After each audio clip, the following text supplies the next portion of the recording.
Nos vamos, tras esta pausa publicitaria, a un pequeño pueblo de Jaén que allá por 1972 se hizo famoso en toda España.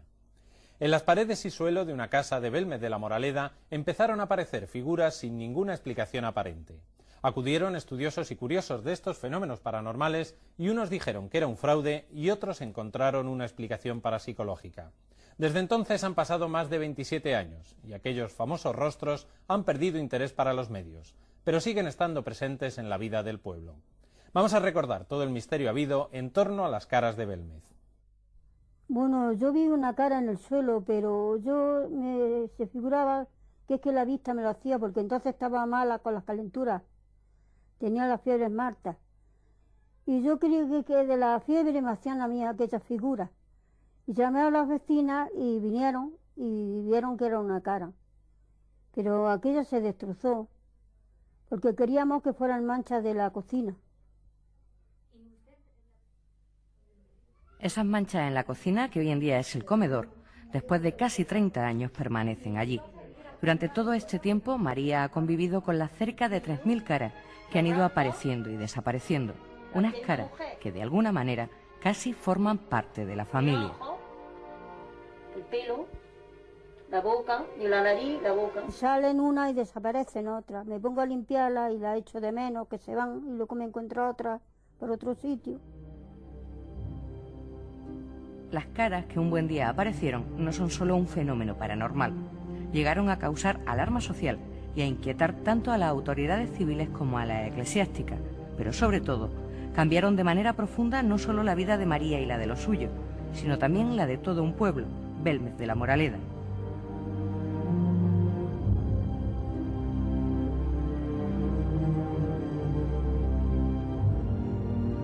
Yo sí me dio miedo. Estábamos aquí en la fábrica de conservas cuando salió las caras. Y dijeron, vamos a verla. Uy, un miedo que tenía cuando salimos.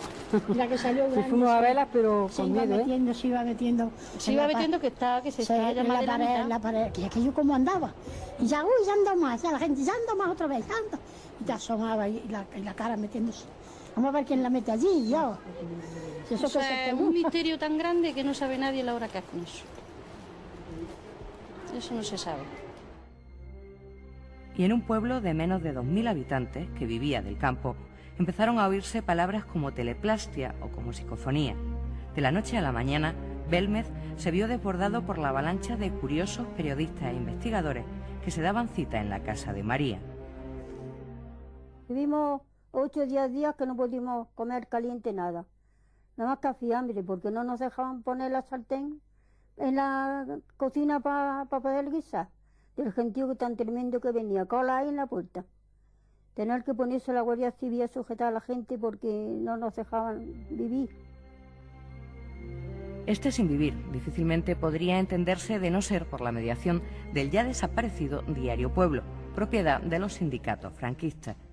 A principios de 1972, Pueblo informó a todo el país de lo que estaba sucediendo en Jaén.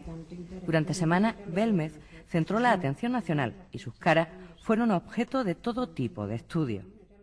Hicieron una prueba, a veces que las caras las pintaban o es que salían ellas. Y entonces, pues, echaron cemento y cerraron. Y estuvo los 3 meses la habitación cerrada. Pero cuando abrieron a los 3 meses, había 17 caras nuevas. Y entonces, según el Diario Pueblo, dirigido en aquel momento por Emilio Romero, las caras comenzaron a hablar. En realidad, se trataba de una psicofonía obtenida en la casa por el parapsicólogo Germán de Argumosa. El infierno empieza aquí, sigo enterrada. Frases que difícilmente se pueden olvidar. Yo mismo lo sentí aquello. A las 3 de la mañana dijo, cuando esto se serene, dice, vamos a ver si las caras hablan o no.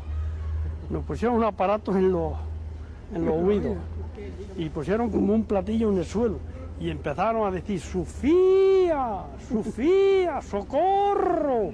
Yo me espanté y lo sorteé aquello, digo, que lo coja otro. Una de las psicofonías más representativas que se hicieron allí es la que dice, pica patio, levanta cemento. Y en efecto picamos el patio, se levantó el cemento y aparecieron huesos. Y estuvo aquí la policía investigando, se llevaron los huesos a analizarlos y decían que eran del siglo XII. que seguramente fue un cementerio en aquella época. A esas alturas, el fenómeno de Belmez había crecido de forma tan desmesurada que la Iglesia decide interesarse por él. El obispo de Jaén creció mucho por mediación de que yo lo conocía mucho porque fui alumno suyo y resulta de que a mí me llamó allí unas cuantas veces y quería también lo mismo, que se desmontara lo antes posible lo de las caras. El gobierno franquista se atemorizó y comenzó la búsqueda de responsables, pero sobre todo de culpables. Esta es una de las muchas cartas oficiales que por esas fechas recibió el entonces alcalde. En ella se le amenaza con ser destituido y procesado, ya que al haber permitido el truco no había mostrado autoridad ni ser adicto a nuestro régimen de Franco. A mí me llamó el ministro de la Gobernación, que era entonces Caridad Begoñi, y para hacerme una entrevista, y más que para hacerme una entrevista era para meterme en la cárcel, porque creía que yo era el que había montado todo el tinglado de las caras.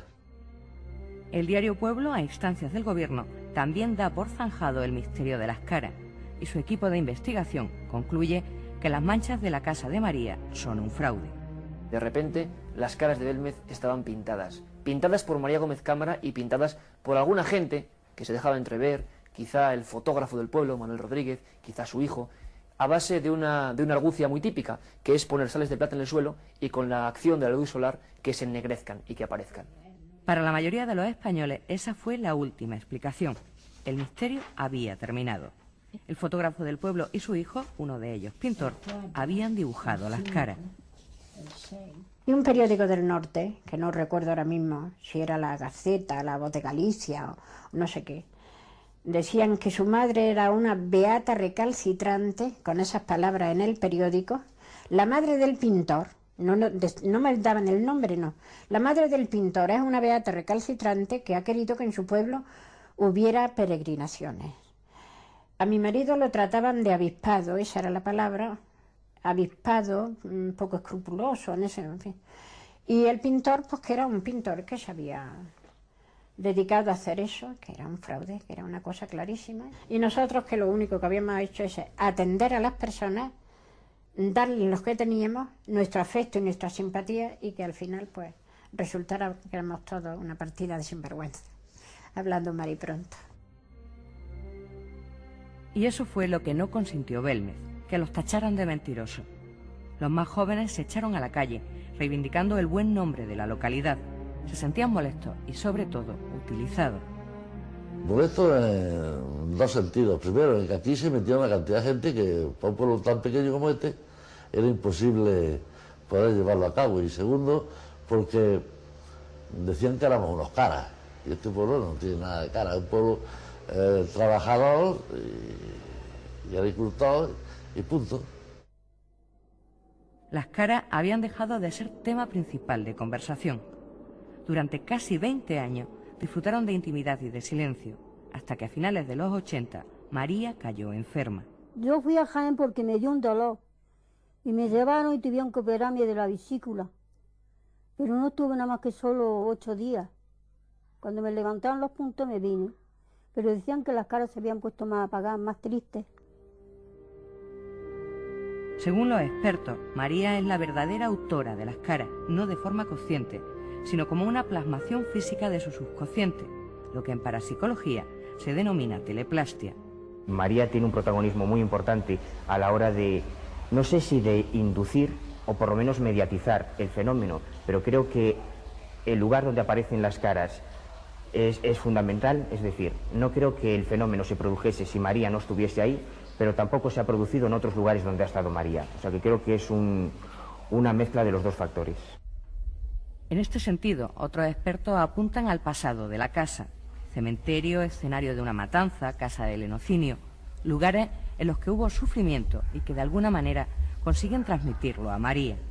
Lo que pasa es que normalmente es la persona que capta su inconsciente, ese sufrimiento que allí ha habido, y lo plasma en esta forma, en forma de fantasma o en forma de teleplastia. Pero eso puede ser otro mecanismo también, es decir, que María sea capaz en su subconsciente de captar unas sensaciones de sufrimiento, de dolor fuerte, y lo plasme a través de imágenes. Nadie por ahora, ni María ni ninguno de los muchos expertos que en estos casi 30 años han pasado por su casa de Belmez, puede explicar a ciencia cierta por qué aparecieron las caras, por qué se transforman y por qué, tras todo este tiempo, aún permanecen. Las caras parecen tener una intención y parece que están contando una historia, aunque no la sepamos entender. No tiene ningún sentido que aparezcan caras sin ninguna significación. Probablemente la tienen y todavía no se la hemos descubierto. Parece también claro que, aparte de aparecer y desaparecer, pues lentamente se desplazan de su lugar, como si trataran de confluir hacia un epicentro.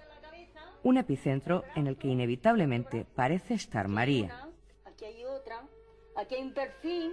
Bueno, eso dicen, pero yo qué sé. Yo soy una mujer normal, estoy enferma, pero no creo yo que mi enfermedad tenga esas cosas, no qué sé. María tiene ya 80 años. Sigue viviendo en la misma casa con uno de sus 2 hijos y la compañía perenne de estas caras. Su marido, del que también se dijo que podía ser el autor, murió hace unos años. De María, ahora se dice que cuando desaparezca se irán con ella las caras. De no ser así, las investigaciones deberán volver al punto de partida. En el comedor, tras una hornacina, de la que parece querer huir, permanece protegida la segunda de las caras que aparecieron. Para muchos era el reflejo del patrón del pueblo, el Señor de la Vida, o incluso del Santo Rostro de Jaén, reflejo, en definitiva, de la religiosidad de María. Tiene que ver que yo rece para que salgan caras. Todo el mundo reza y no le salen. Pero aquí salieron. Y no han parado de mutar, como la vida misma, como se alteró la de María y su familia de la noche a la mañana, como trocó la de todo un pueblo, al que hasta le cambió de nombre y de ser Belmez de la Moraleda pasó a ser simplemente el pueblo de las caras.